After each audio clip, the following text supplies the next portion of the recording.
Today we're going to fix the CarPlay problem in the Audi Q3 2023 model.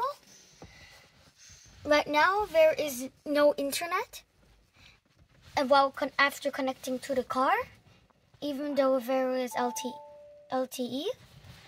So to fix this, we went to Home, then go to Settings, then go to Connection Settings, and by Wi-Fi we turned this off, and then it worked.